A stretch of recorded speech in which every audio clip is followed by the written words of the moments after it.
In economic times, we will often run into a recession or difficulties with manufacturing sectors, various industries around the locations here in London.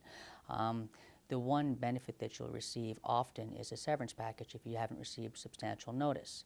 Now, often a big mistake and a misinterpretation as to what you should do with that is that a lot of people will take that in cash. We don't want to take that in cash. What you'll find yourself with is an enormous tax bill. What that does is it takes you a lot of valuable resources away from yourself and your family that you're going to need to keep you going for what could be several months before you have an opportunity to find yourself another job. Now, what I want to do is to help you and structure your severance package in such a manner that it will minimize the tax bill, put as much cash in your pocket, allowing you to continue to use those resources for as long as necessary until you find yourself another occupation. One opportunity that you will have is that often you can transfer it into your RSP. This will avoid any sort of taxation on the severance package, and again, keep it intact and only use what you need. As you draw on that RSP, you'll have to pay the taxes, but the key is that you will only be taxed on what you use. If you're fortunate enough maybe to get yourself a job in a week or two and you haven't used any of it, you didn't pay any unnecessary taxes on your severance package. It's okay that you've lost your job and you're unsure of where the future holds for you. That's what we're here for. We're here to utilize our experience to help you out of that. It is probably the first time for you that you found yourself unemployed, not sure what you're going to do next month for your groceries or how you're going to pay the rent or the mortgage when that becomes due in a month's time. We've been through it many times. We've helped many of our clients through this before. It's not unknown to us. We've got the experience there. We've managed this type of situation for you. We're going to be there to take away any of the emotions that you've got so that we can lead you down the path and keep you financially intact until you get yourself back on your feet. From an estate planning perspective, there are two key components to any plan. One is the taxation, and secondly, we have to concern ourselves with the ease of transferability from one generation to the next. And both are extremely important. Of course, from the taxation side, that's going to determine how much money you will actually have after the estate gets settled. If you take into account and you've got a large estate and most of it might be registered money, you could lose up to half of that just through taxes, leaving your beneficiaries with half of maybe what you had intended. On the other aspect, the second component is how easy is it to transfer. With court costs and probate, that of course all leads to fees. We've also got to concern ourselves with, and when we create a portfolio at Planmar, how easy is it from one generation to get the money after the second one passes. And those two components is what we will utilize for our estate planning. Historically, people have always loved the idea of the pension plan.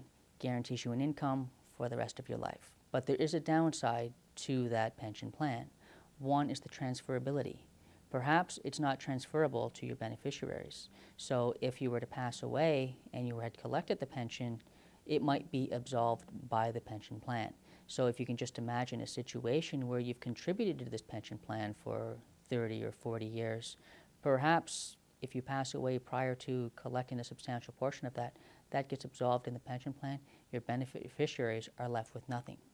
If you were to take that into your own hands and transfer it out of the pension plan, you would then be left with a situation where your beneficiaries would recoup what the investment is worth. So you take a situation where you pass away prior to you starting to collect, and there's a cumulative value there of $200,000. Your beneficiaries, although there would be a substantial tax bill to the estate, would receive the residual after the taxes are paid, rather than nothing. My big dream was to own my own home someday, and I now have my own home. Only possible because of you. Oh. I trusted Tony. He was well advised from somebody, and I never looked back. And now I have achieved everything I set out to. How does it make you feel? Great, great. I wouldn't want to always live the way I was then. So he's improved my life greatly over the years, and we've become also good personal friends. An RSP is a registered retirement savings plan, primarily to save for your retirement. And as a Canadian, you are able to contribute 18% of your annual income, and that will reduce the amount of tax that you pay that year. Some of the great benefits that you may not know are you can use it for first-time home buyers or to go back to school.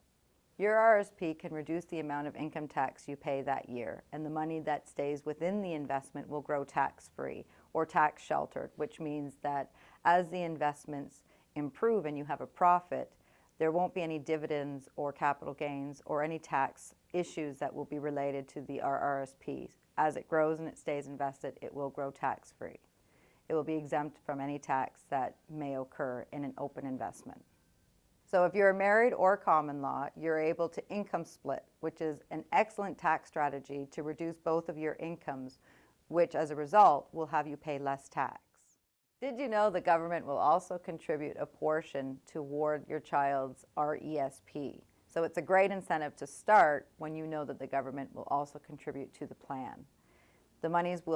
When the monies are withdrawn, essentially there'll be no or very little tax consequences. This can be an excellent gift idea for a loved one, your niece, your nephew, your grandchild.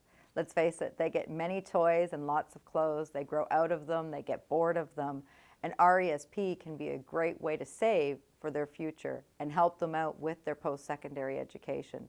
With the rising costs of post-secondary, it can be extremely helpful to have this money in a plan so that they will be able to utilize it later in life.